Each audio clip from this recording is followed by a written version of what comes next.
Good morning student. हमारा आज का विषय है अनौपचारिक पत्र। सबसे पहले मैं आपके साथ इस विषय के लर्निंग ऑब्जेक्टिव शेयर करूंगी।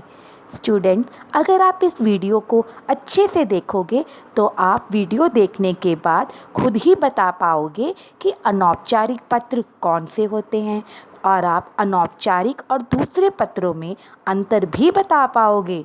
और हाँ, फिर आप एक अच्छा सा अनौपचारिक पत्र भी लिख पाओगे। भैया, इस पर हमारे हिंदी के सिलेबस में अनौपचारिक पत्र लिखे हैं और मैम ने कहा है कि हमें एग्जाम में अनौपचारिक पत्र आएंगे। पर भैया, मुझे यह तो बताओ कि अनौपचारिक पत्र होते क्या हैं? अनौपचारिक पत्र वे पत्र होते हैं जो हम अपने रिश्तेदारों, दोस्तों, भाई बहनों को लिखते हैं। तो यह बात है। अच्छा भैया, तो जब आप हॉस्टल जाकर मुझे पत्र लिखेंगे तो वह भी अनौपचारिक पत्र होगा? बिल्कुल सही कहा, वह भी एक अनौपचारिक पत्र होगा। आज हमारे हिंदी की मैम भी हमें वीडियो में अनौपचारिक पत्रों के बारे में बताने वाले हैं। तो चलो फिर वीडियो देखो।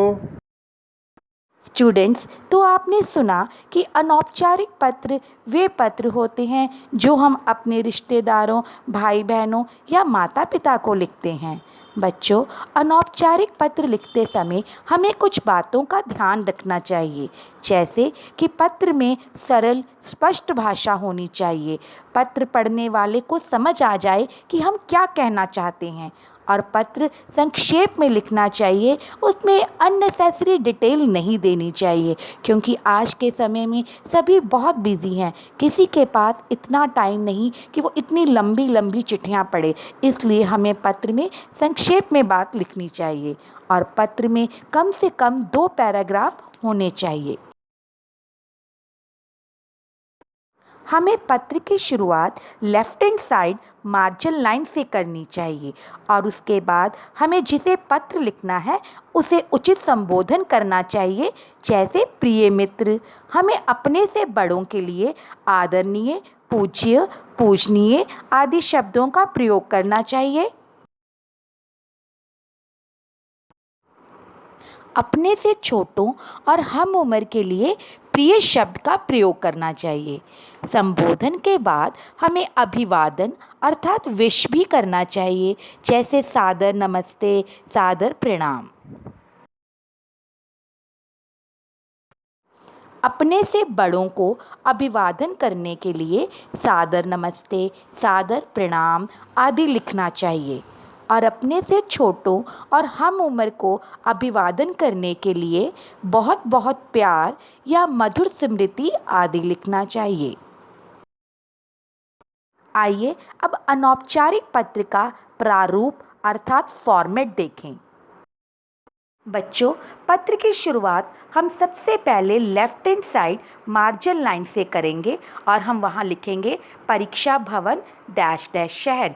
बच्चों, ये पत्र लिखने वाले का पता होता है। हमें परीक्षाओं में, एग्ज़ाम में अपनी पहचान नहीं बतानी होती, इसलिए हम परीक्षा भवन डैश डैश शहर लिखते हैं। और अगर क्वेश्चन पेपर में लेटर के क्वेश्चन में कोई पता दिया है तो हम वह पता लिखते हैं, वरना हम परीक्षा भवन डैश डैश शहर लिखते हैं।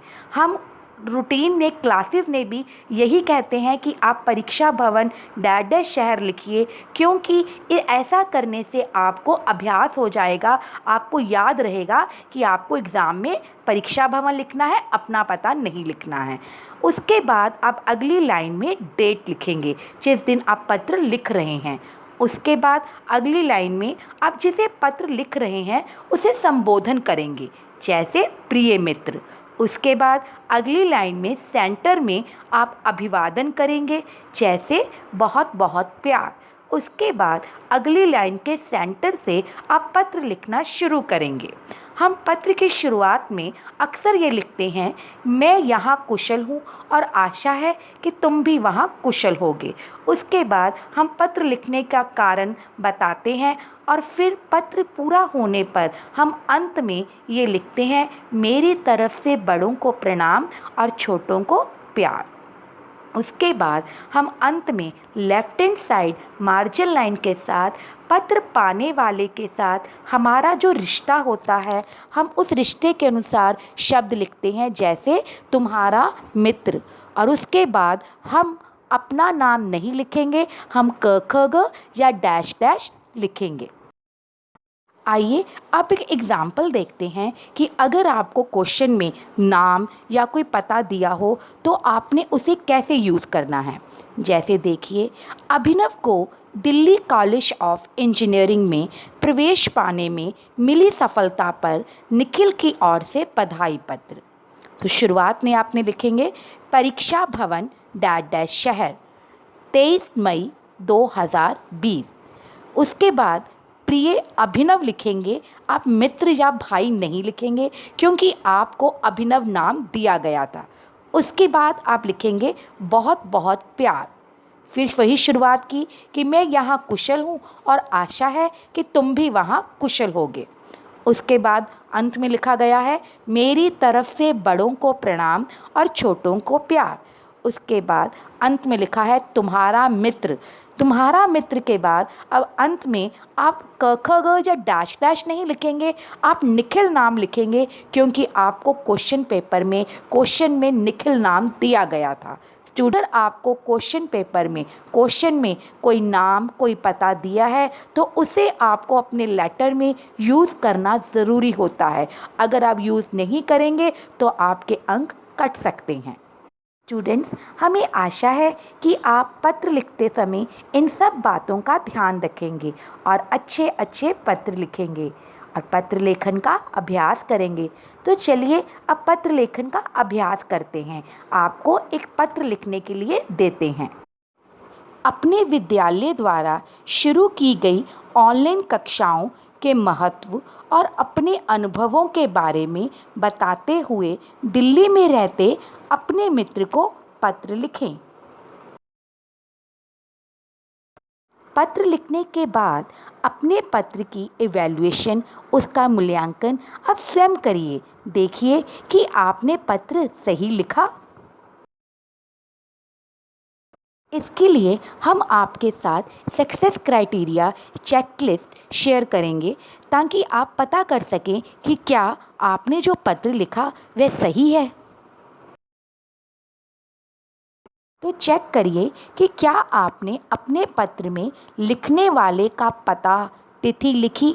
जिसे आपको पत्र लिखना है उसे आपने उचित संबोधन किया, अभिवादन किया और पत्र के शुरू में आपने अपने और जिसे आप पत्र लिख रहे हैं उसके हालचाल के बारे में बात की।